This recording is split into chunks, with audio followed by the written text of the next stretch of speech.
नौजवान भाइयों का और समाजवादी पार्टी के संगठन और प्रकोष्ठों से जुड़े हुए पदाधिकारियों का, जनप्रतिनिधि, ग्राम प्रधान, पूर्व ग्राम प्रधान, क्षेत्र पंचायत के सदस्य, पूर्व क्षेत्र पंचायत के सदस्य, सम्मानित ब्लॉक प्रमुख जी और उपस्थित सभी पार्टी के वरिष्ठ जन, हम अपनी ओर से आप सबके प्रति इतनी कड़ी धूप में जो आप यहाँ अपना कीमती समय निकाल कर इकट्ठा हुए और इतनी देर तक इस कार्यक्रम में बैठकर हमारे नेताओं को सुनने का काम किया, उन नेताओं के वक्तव्य से हम अपने आप को भी जोड़ते हैं और अपना कुछ वक्तव्य शुरू करने से पहले आप सबको अपनी ओर से ढेर सारी शुभकामना और यहाँ उपस्थित होने के लिए धन्यवाद देते हैं।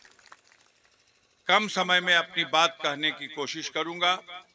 हमारे क्षेत्र के विधायक जी, अभी पास में ही कोई टूर्नामेंट का भी कार्यक्रम है, तो ये हुआ कि जब तक ये मीटिंग चलती रहे वो वक्तव्य दे चुके थे, वो वहाँ फीता काट के उस टूर्नामेंट के भी जो युवा हैं उनका भी हौसला अफजाई कर दें।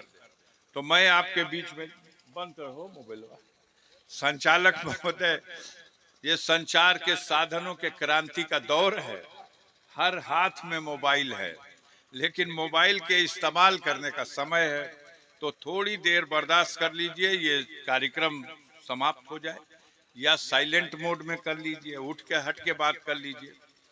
कुछ मेरी भी बात लोग सुनना चाहते हैं, मुझे भी अपनी बात कह लेने दीजिए।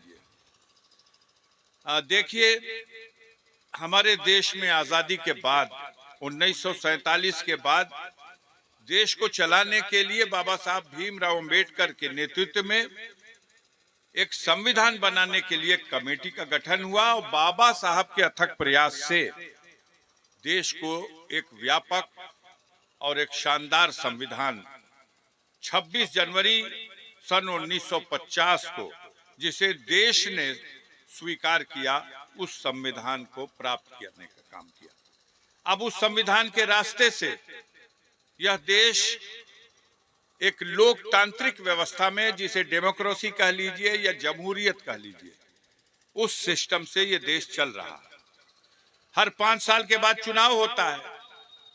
देश के हर बालिग नागरिक को, चाहे वो महिला हो पुरुष हो, वो मतदाता सूची में उसका नाम है, वो मतों का प्रयोग करता है और अपने गांव की व्यवस्था चलाने के लिए, जैसे अपने गांव में एक प्रधान का चुनाव करता है, उसी तरह से प्रदेश और देश की व्यवस्था चलाने के लिए, प्रदेश की सरकार के लिए अपने क्षेत्र से एक विधायक का और देश की व्यवस्था चलाने के लिए अपने क्षेत्र से एक संसद के लिए सदस्य का चुनाव करता है।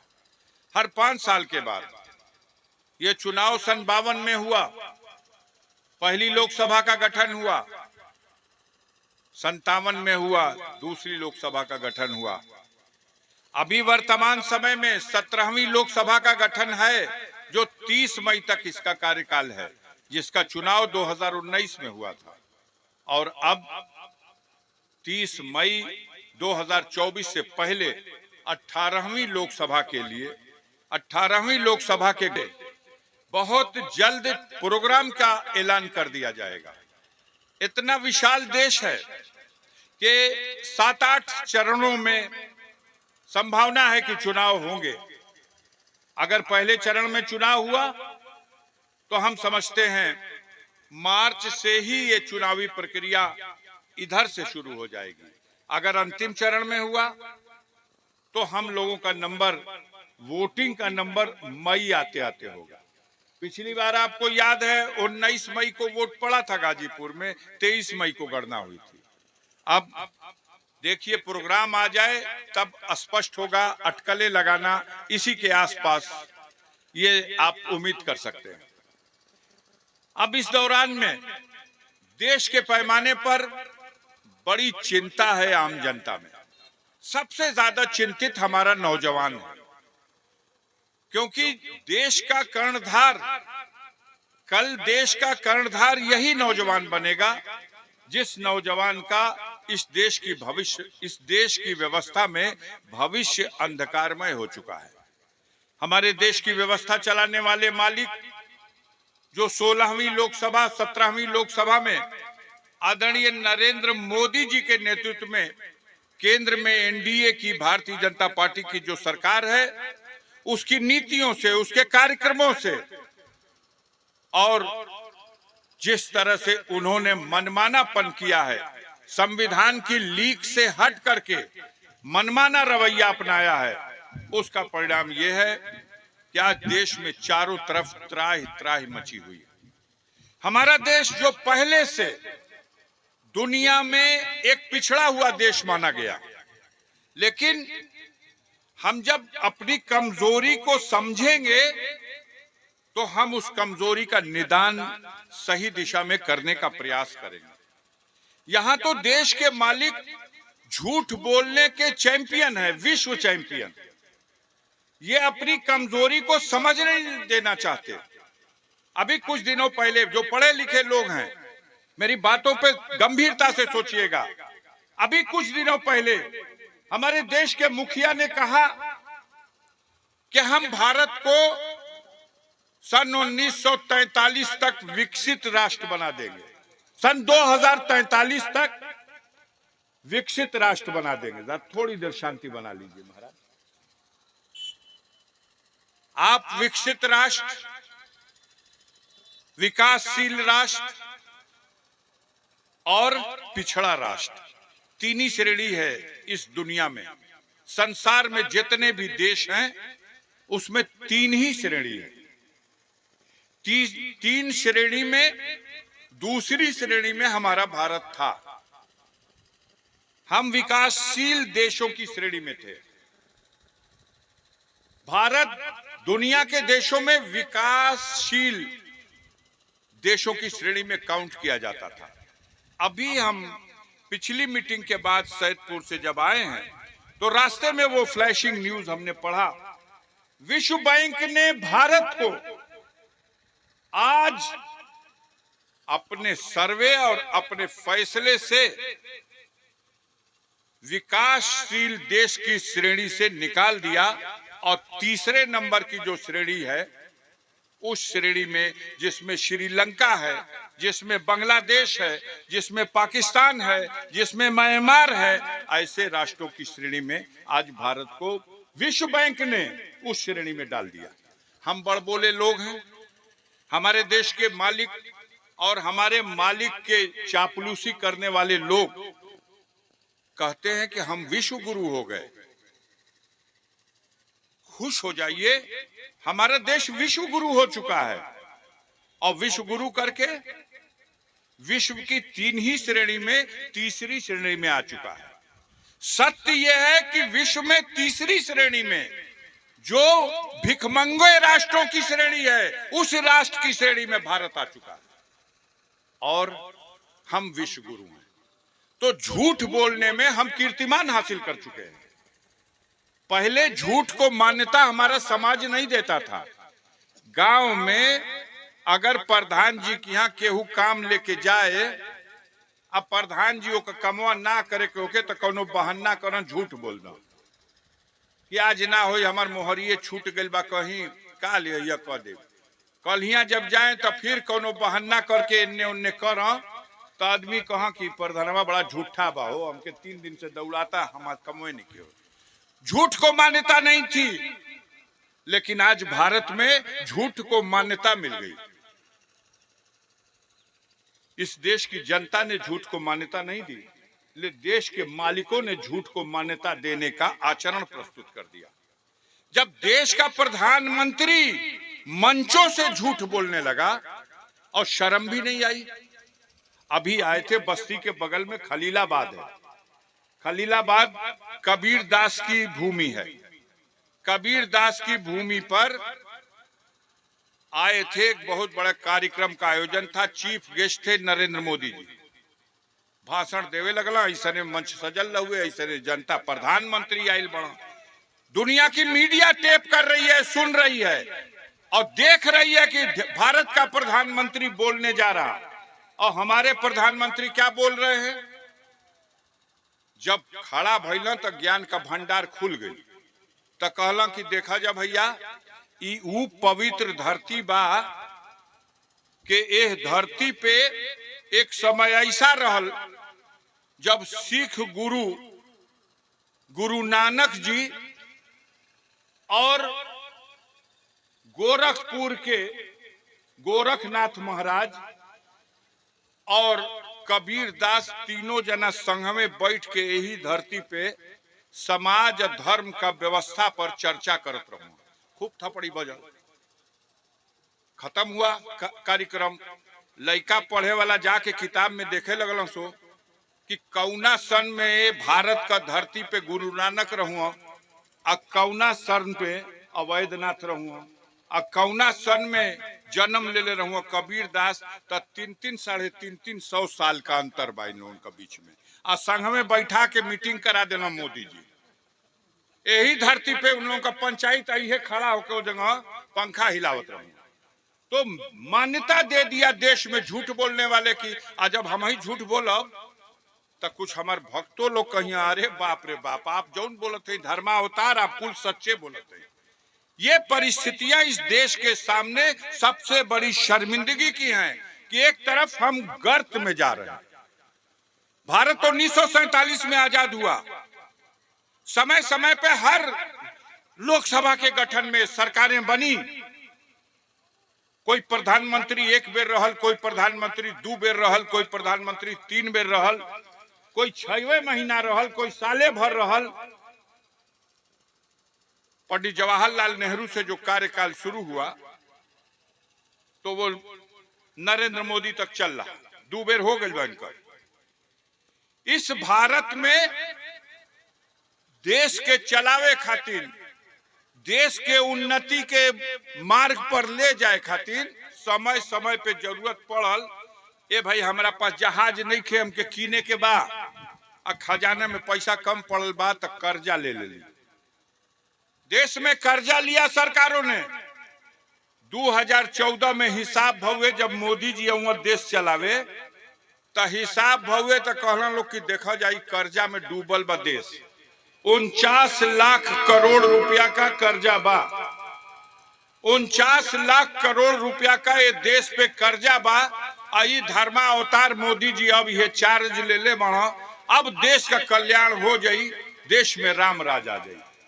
10 बरस चला देना है, ठीक से चलैला, और 10 बरस चलैला का बाद है 2024 में आज तोरा सोझवा हम बतावत हैं कि 2,05,000 करोड़ रुपया, 205 लाख करोड़ रुपया।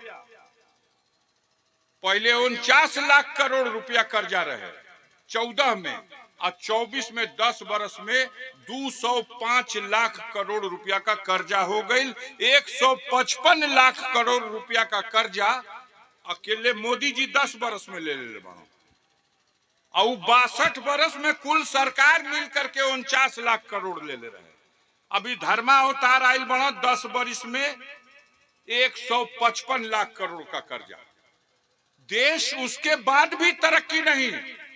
देश विकासशील राष्ट्रों की श्रेणी से विकसित राष्ट्रों की श्रेणी में चला जाए, सपना यह दिखाया गया।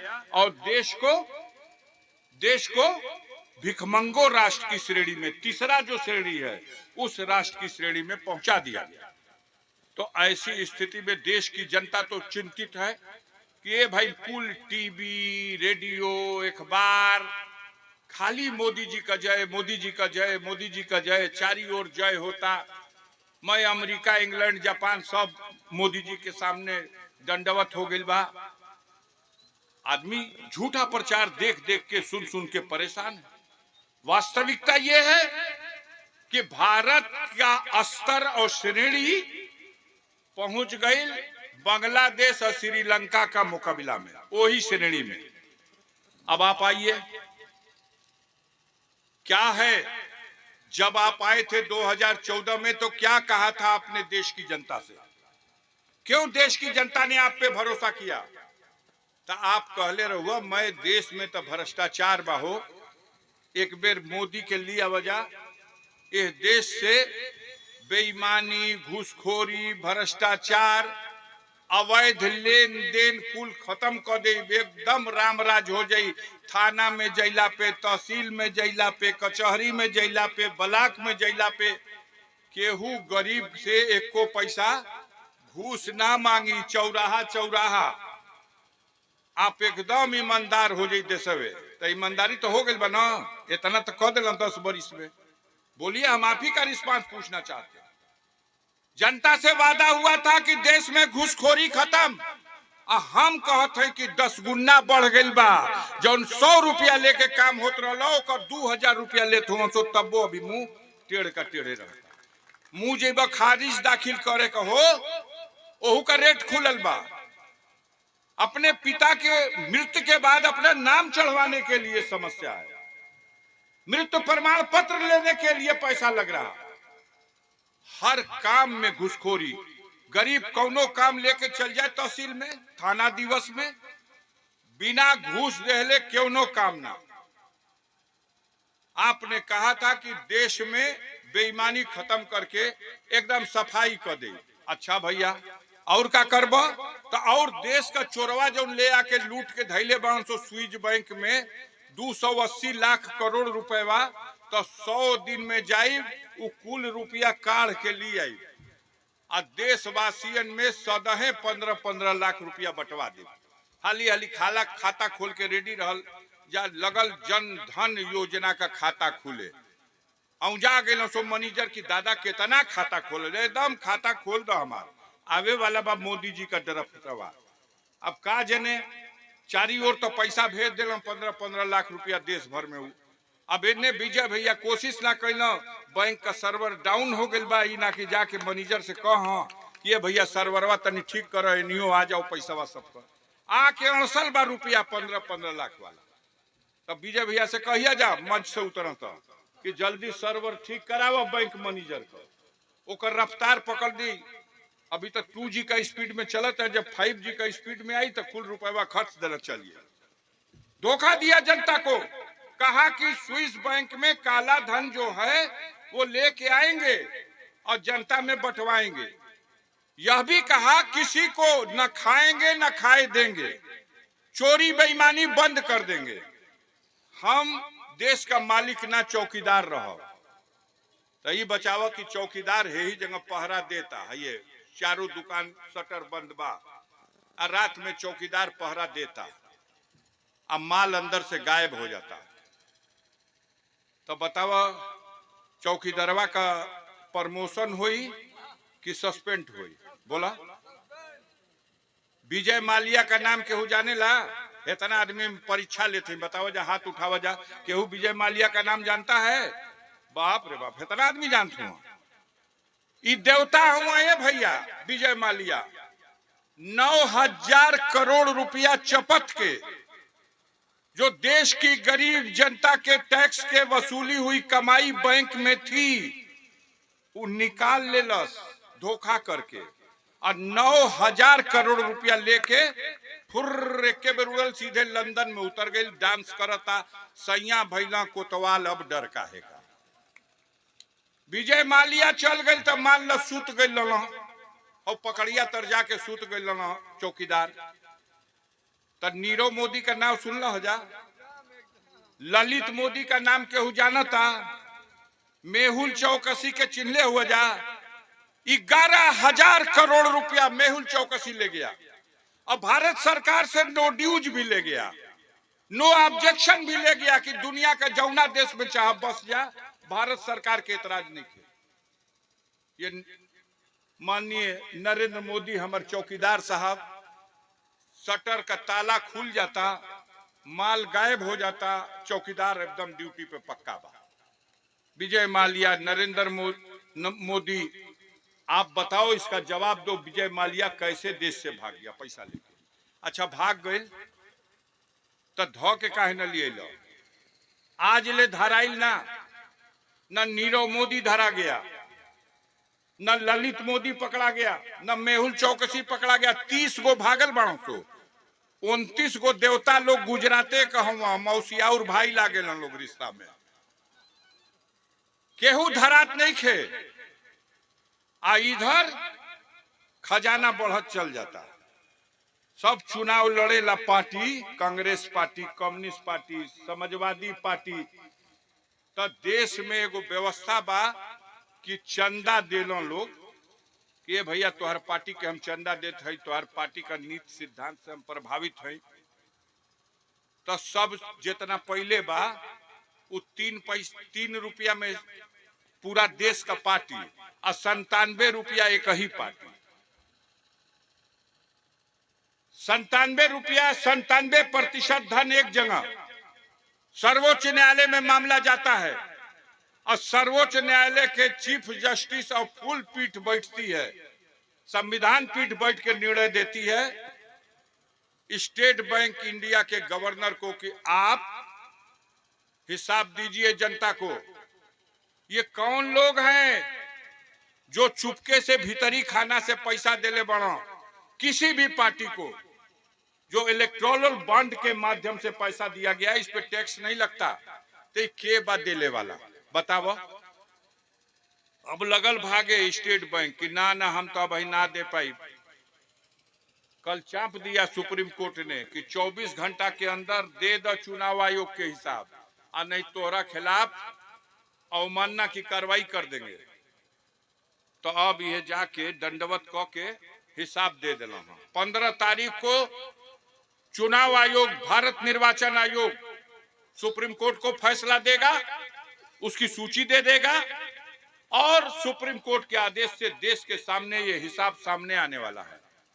अगर मान लो देश के सामने आवता, वहां ललित मोदी बयान देले बा लंदन में कि 8,000 रुपया का हमके लेके भगोड़ा बतावल जाता, वहां का जज के बयान देले बा अदालत में कि हम तो 4,000 करोड़ लिया बड़ी। 4,000 करोड़ तो हमें भाजपा का नेता लोगन के देके आयल बड़ी। तो अब बताओ कि अगर वो सूचिया में नाम इनहू नाना लोगन का आवता तो साबित हो जाए कि ना हो जाए कि कुल चोरवन से लेके पैसा इन्हन के भगावल गया।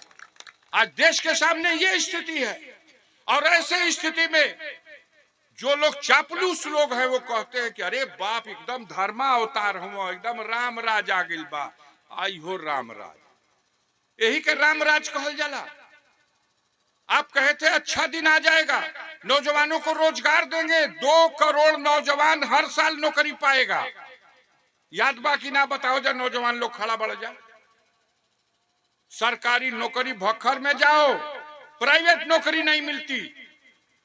अब ठीका दे देते हो सो दुनिया का छोड़ा, लोकसभा में जहां हमन का बैठी न जा जाके, वो लोकसभा में जितना ड्राइवर रखल बना सो उ ठीका दिहल बा एक आदमी के, और उ ठेकेदारवा 14,000 रुपया महीना दे के ड्राइवर, उहे ड्राइवरवा केहू भारत का संसद सदस्य अपना बंगला से लोकसभा जाई और आई तो उहे गड़िया लेके आई, और ड्राइवरवा से जब खैरियत पूछब तो कही हमार नाम है, हमार बाप का नाम है, कहाँ रहे? ए भैया फलाना का गैरेज में 5,000 दे के रहिला। के है? तो हमार माई है, 2 बच्चा हुआ सो। अच्छा तो कितना मिलेला? तो 14,000। तो 14,000 में यहाँ आवेला ड्यूटिया पे तो खाना ना सरकार अपन टिफिन लेके आई न जा। अच्छा वहां से आए खातिर कोनो साधन बा ना, अपना खर्चा से आई न जा, अपना खर्चा से जाई न जा। दिल्ली जैसी जगह पर 14,000 रुपए में उसने रो रो के हमसे कहा कि हमार माई बीमार बिया भैया, दवाई नहीं खियो के दीवा पावल।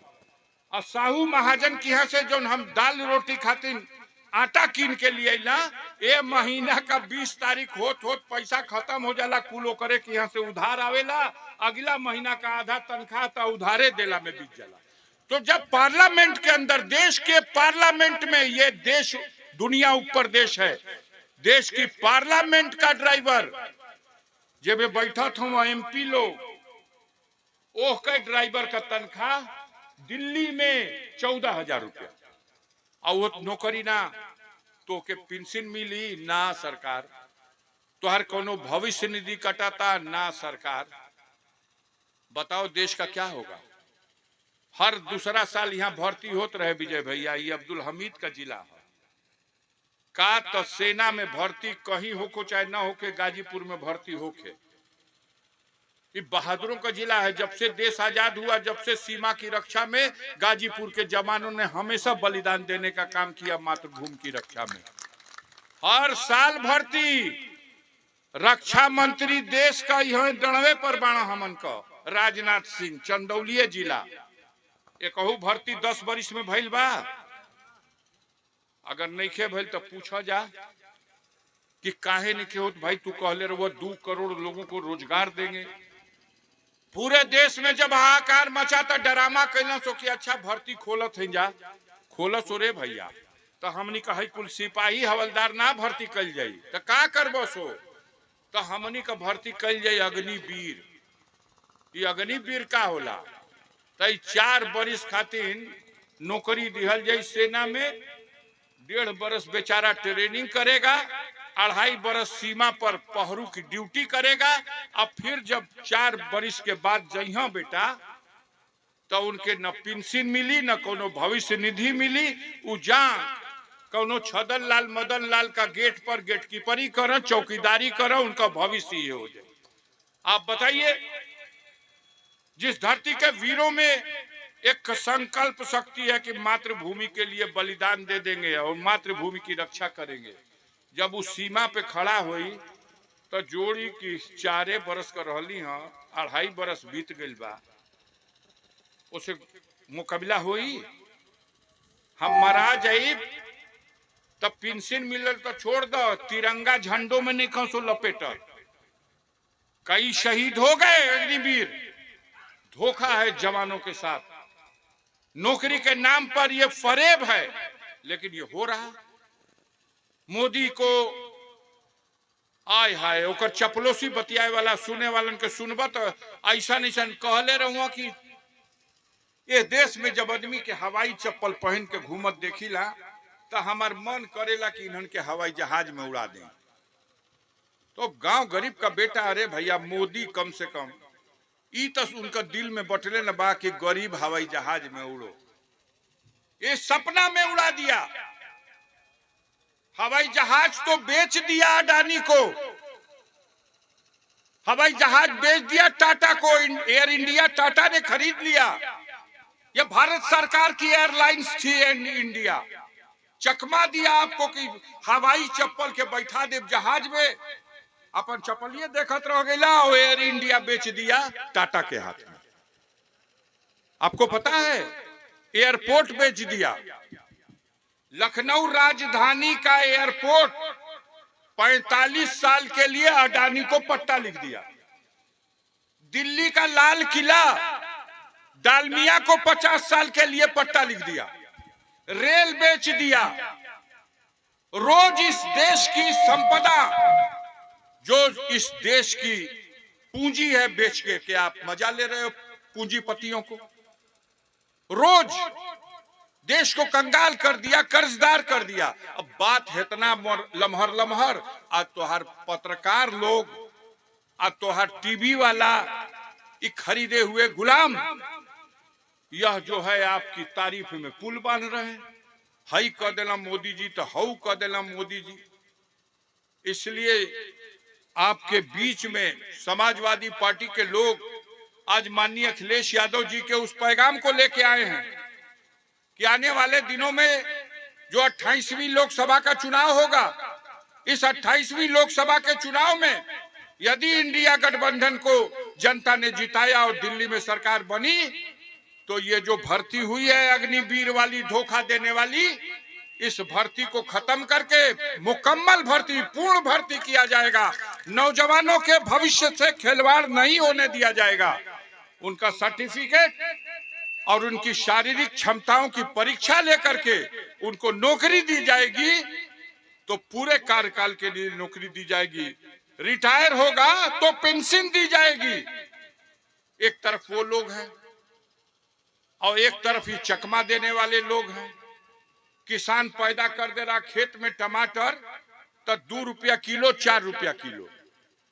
आई है जब टमाटर चल जाता छदन लाल मदन लाल का गोदाम में, उद्योगपतियों के गोदाम में, तो हमारे देश में यही टमाटर बिकता है 50 रुपया किलो और 60 रुपया किलो। बिकाई लगी ना बतावा जाए बे। एबर तो हद हो गई बा, तो के बुझात ने के काज ने काहे लोहा का बनावल हुआ जा जैसे 300 रुपया किलो लहसुन बिकाइल है कि ना, 400 रुपया किलो अदरक बिकाइल है कि ना। अब रामे राज न भाई 400 रुपया किलो अदरक, 300 रुपया किलो लहसुन, 50 रुपया 60 रुपया किलो टमाटर। बाल बच्चों को पढ़ाने के लिए अगर आप प्राइमरी स्कूल, मिडिल स्कूल है जो सरकारी स्कूल है में भेज दो, तो क से कबूतर, ख से खरहा, ग से गदहा अपन पढ़ के चलिए। आ चाहब कि नहीं लइकवा हमारा अंग्रेजी मीडियम है, चल जाओ मॉन्टेसरी में, मॉन्टेसरी स्कूल का और तकल एको में पढ़े वाला लड़का को वो बसिया भेज भेज के मंगा लेते हो। सो अब फीस कितना लगता है? 1 में 2 में 3 में पढ़ाए वाला लड़कन का 2000, 2500, 3000 सपरता। जरा घरवा में 3 गो लड़का पढ़े जात हो सो तो दिनवे में तारा लोके लगता कि कैसे फीसिया दिया, कैसे हम अपन लड़कवा के पढ़ाई। ये सच्चाई है कि नहीं है? रोजी रोजगार खत्म हो चुका है, बाजार में दुकानें खुली हैं, बिक्री नहीं खे, कर्जा काढ़ के, चकमा दे के, ने झूठ सच बोल के किसी तरह लोग काम कर रहे हैं, पूंजी चला रहे हैं, अपनी पूंजी बेच करके अपना परिवार चला रहे हैं। कानून व्यवस्था की इतनी दुर्गत कभी नहीं हुई। आए दिन महिलाओं के साथ बदतमीजी, बलात्कार, उनके साथ अत्याचार की घटनाएं। अभी बनारस तो मोदी जी का क्षेत्र है कि नहीं बताओ?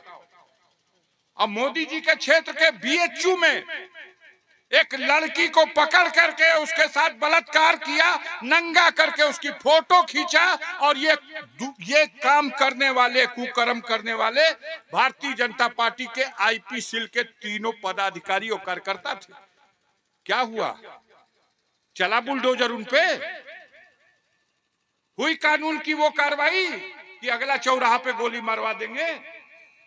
भूजा गया वो, इसलिए कि भारतीय जनता पार्टी का झंडा ढोने वाला था, उसके झूठ का प्रचार करने वाला था, तो उसको संरक्षण प्रदान किया गया, उस घटना को दबा दिया।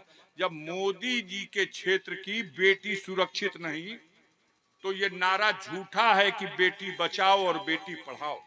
क्या कोई पढ़ाएगा? बेटी पढ़ के, बेटा पढ़ के जब नौकरी नहीं पाता, तो आज वो अपने बाप के सामने जाता है तो सर झुका लेता है कि जीवन की सारी कमाई इन्होंने मेरी पढ़ाई पे खर्च कर दी, और आज मैं किसी लायक नहीं हूं कि अपने माँ बाप की बुढ़ौती में सहारा बन सकूं। ये दर्द है नौजवानों का। और मोदी चकमा दे रहे हैं कि भगवान के बैठा देली है, जा चला जा, दर्शन करे जा, प्रसाद ल जा, बैकुंठ में जइब जा। तो हम लोग, अरे तू ही चल जा भैया, तुहार अमित शाह बैकुंठ में चल जा, देश का पिंड छोड़ दो, देश का कल्याण हो जाए। जनता को क्यों बेवकूफ बनाते हो? सनातन धर्म में जितने भी इस संसार में देश है, हर जगह भगवान को मानने वाले हैं। करोड़ों लोगों की आस्था भगवान में है। तू बैठा दे नया लिया के? भगवान जिसके दिल में है उसकी मूरत उनके दिल में है। लोगों के घरों में भगवान की मूरत है, हजारों लाखों मंदिरों में भगवान की मूरत है। लेकिन तू दुनिया ऊपर मूरत लिया के चाहत हुआ कि यही मूरत का और यही नाम का आड़ में हम अपान पार बेड़ा कर लें, तो जनता समझ चुकी है और आपसे आपका हिसाब लेगी। सनातन धर्म में 4 पीठ है, और चारों पीठ के चारों शंकराचार्य बरजलों सो। ए मोदी जी, ये गलत होता, न धर्म का नियम के अनुसार बा, न शास्त्र का नियम के अनुसार बा। अधूरा मंदिर में भगवान का प्राण प्रतिष्ठा ना होके के चाहिए, लेकिन चारों शंकराचार्य लोगन का बाइकाट करके अपने बड़का शंकराचार्य बन के भगवान के तहिया अंगुरी पकड़ा के ऐसे ले गई। देखला जा कि ना, सीन टीवी में लोकल बा, बोली एक देखले बा केहू अंगुरी पकड़ा के टहरावत, जैसे मास्टर साहब लोग लइकन के क्लास में ले। ये क्या मजाक कर रहे भाई? किसी की आस्था को आपने व्यापार का केंद्र बना दिया। भगवान के प्रति करोड़ों लोगों की आस्था है, सम्मान है, लेकिन तुम भगवान को नाम पे ठग करके देश में तो 2 बेर सरकार बनाई ले लो। ए बेर कहत हुआ कि 100 गो बेसी सीट मिली। कैसे मिली है भैया? एगो नारा देला हम लोग कि अब की बेर 400 का पार। लिस्टियो नहीं के बनल 400 का। बही भाजपा का लिस्ट आयल है, कितना आदमी का हो बतावा? बोला जा, तू बोलबा या तो हमरो के समझ में कुछ बुझाता या कि बिल्कुल नहीं खा जाला। बीजेपी ने एक लिस्ट निकाली है, कई लोगों की थी? 195। बोलिए, 195 की लिस्ट है। अब वही ओहू 195 में 8 जना टिकटवा फेर देले बड़ा कि हम ना लड़ब, हम ना लड़ब, हम ना लड़ब। अब वही पर्चा कब भराई, वोट कब पड़ी, गिनती कहिया होई, तब न बुझाई कि के जीतल कितना और के जीतल कितना।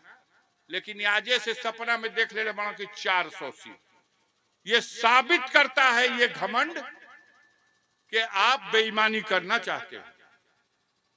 आपके दिल में पाप है और उसी का परिणाम है कि आज निर्वाचन आयोग के 3 पद में 2 पद रिक्त हो गया। एगो रिटायर भइला, दूसर का इस्तीफा दे दिला। आज सुप्रीम कोर्ट में बहस हो रही है कि इनके नियुक्ति पर रोक लगाइए या सुप्रीम कोर्ट इनकी नियुक्ति कर दे। देश ऐसे संकट के माहौल में है कि जो राजगद्दी पे बैठा है वो तानाशाही करना चाहता है। जनता को सजग होना पड़ेगा। हमनी का तो बीत गई, हमारा 72 साल उम्र हो चुकी है, लेकिन आने वाली जनरेशन जो नौजवान है जिनको हम देश छोड़ के जाएंगे, आप अपने परिवार के उन नौजवानों को जो देश सौंप के जाएंगे वो कौन सा देश सौंपेंगे? आजाद भारत या तानाशाही वाला गुलाम भारत? आज समस्या यहां है कि देश का संविधान बचेगा कि नहीं, देश का लोकतंत्र बचेगा कि नहीं। ये पूरी निर्वाचन की प्रक्रिया निर्वाचन आयुक्तों के माध्यम से होती है।